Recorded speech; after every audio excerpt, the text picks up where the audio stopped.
शिक्षण महर्षी स्वर्गीय मनोहरभाई पटेल यांच्या जयंतीनिमित्तानं गोंदिया आणि भंडारा जिल्ह्यात विविध कार्यक्रमांचं आयोजन करण्यात आले आणि या कार्यक्रमाला उपराष्ट्रपती जगदीप धनखड, राज्यपाल रमेश बैस यांच्यासोबतच मुख्यमंत्री एकनाथ शिंदे, उपमुख्यमंत्री देवेंद्र फडणवीस, उपमुख्यमंत्री अजित पवार आणि इतर काही प्रमुख नेते उपस्थित राहणार आहेत।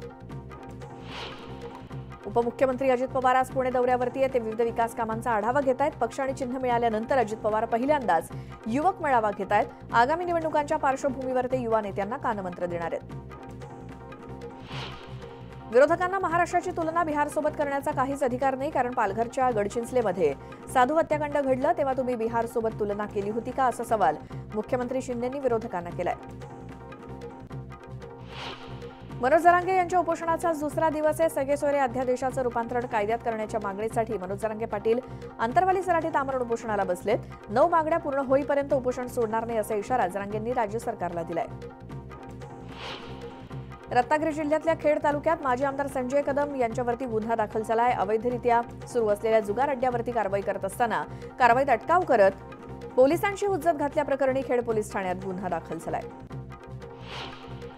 गाव तिथे भाजप अभियानांतर्गत नारायण राणे माणगाव इथे दाखल झाले होते आणि यावेळी नारायण राणे यांचं भाजपच्या कार्यकर्त्यांनी जंगी स्वागत केलं।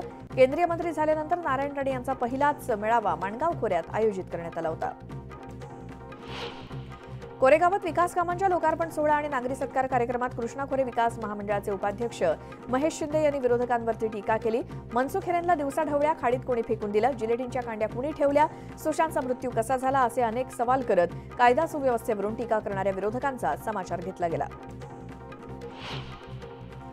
गेल्या काही दिवसांपासून मुंबईसह राज्यभरात पडलेला गारवा आता परतीच्या वाटेवरती आहे। शक्यतो 13 फेब्रुवारीपासून थंडी कमी होईल आणि यंदाच्या हिवाळी हंगामाची सांगता होईल असा अंदाज हवामान अभ्यासकांनी वर्तवलाय।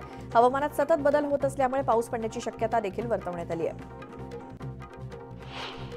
अमरावती जिल्ह्यात वादळी वाऱ्यासह पावसानं हजेरी लावली। धामणगाव, तळेगाव, दशासरमध्ये जोरदार गारपीट झाली आणि गारपिटीमुळे हरभरा, गहू, तूर, कांदा, संत्रा आणि इतर भाजीपाला आणि फळबागांचं मोठं नुकसान झालंय।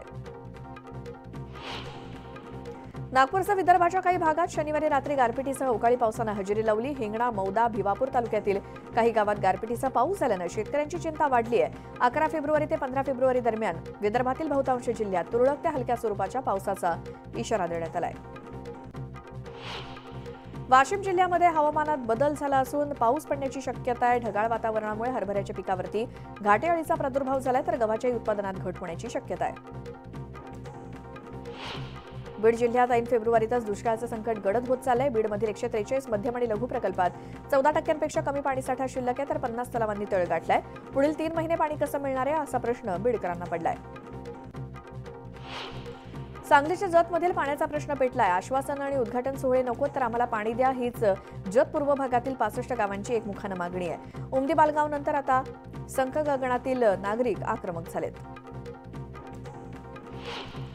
अहमदनगरच्या कर्जत तालुक्यातील सीना धरणातून उजव्या कालव्यातून आवर्तन सोडण्यात यावं यासाठी मिरजगाव आणि परिसरातील शेतकऱ्यांनी रास्ता रोको आंदोलन केलं। शेकडो शेतकऱ्यांसह काँग्रेस आणि शरद पवार गट आणि ठाकरे गट सुद्धा आंदोलनात सहभागी झाला।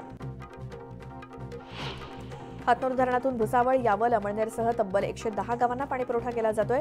यंदाच्या रब्बी हंगामात 3 आवर्तनं देऊनही हातनूर धरणात तब्बल 85% पाणीसाठा आहे, त्यामुळे भुसावळकरांना पाणी टंचाईची समस्या जाणवणार नाही। आळंदीतील इंद्रायणी नदीवरती जलप्रदूषणामुळे पुन्हा तवंग आलाय, त्यामुळे श्री संत ज्ञानेश्वर माऊलींच्या इंद्रायणीचं पावित्र्य धोक्यात आलं असून नदीच्या प्रदूषणाचा मुद्दा पुन्हा ऐरणीवरती आलाय। पिंपरी चिंचवडमधील औद्योगिक वसाहती, इंद्रायणी नदीकाठच्या कारखान्यातील रसायनयुक्त पाणी, गावांमधील मैलायुक्त पाण्यावरती कोणतीही प्रक्रिया न करता हे पाणी थेट इंद्रायणीच्या पात्रात सोडलं जात आहे। वर्ध्याच्या देवळी तालुक्यातील इसापूर, रत्नापूर, फत्तेपूर, मुरदगाव, आंबोडा, खरडा, काजळसरा, भिडी यासह अनेक गावांमध्ये गारपीट होऊन शेतमालाचं नुकसान झाले आणि या नुकसानग्रस्त शेतकऱ्यांच्या बांधावरती जात खासदार रामदास तडस यांनी पाहणी केली। नागपूर ते अयोध्याधाम स्पेशल ट्रेन आज सोडण्यात आली आहे। भाजपचे प्रदेशाध्यक्ष चंद्रशेखर बावनकुळे यांनी अयोध्याधाम स्पेशल ट्रेनला हिरवा झेंडा दाखवला आणि आज सकाळी नागपूर रेल्वे स्टेशनवरून निघालेली ही ट्रेन उद्या अयोध्येत पोहोचणार आहे।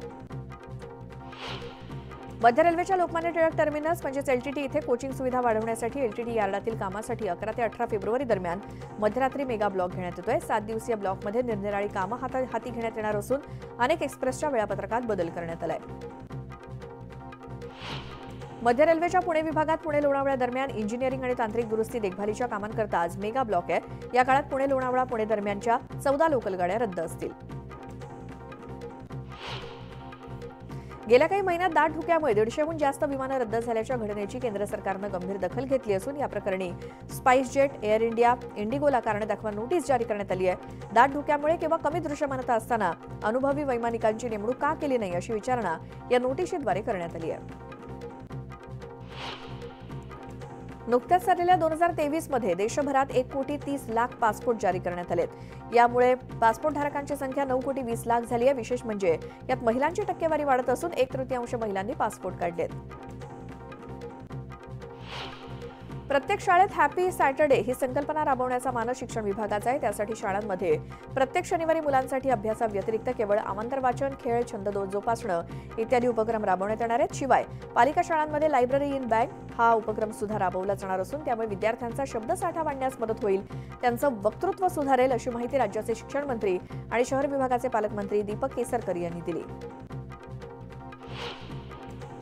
राज्यात 37,000 किलोमीटरचे ग्रामीण रस्ते बांधण्याची मोठी योजना महायुती सरकार राबवणार आहे। त्यातील 30,000 किलोमीटरचे रस्ते हायब्रिड अॅन्युटीनुसार आणि 7,000 किलोमीटरचे रस्ते सिमेंटनं बांधले जाणार आहेत। ग्रामविकास विभागाने याबाबतची योजना आखली आहे।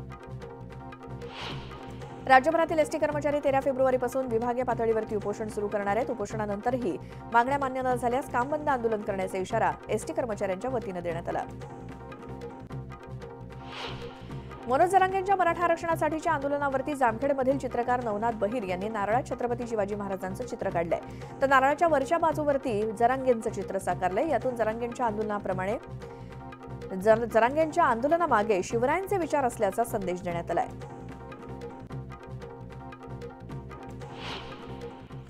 यावेळी एक मोठी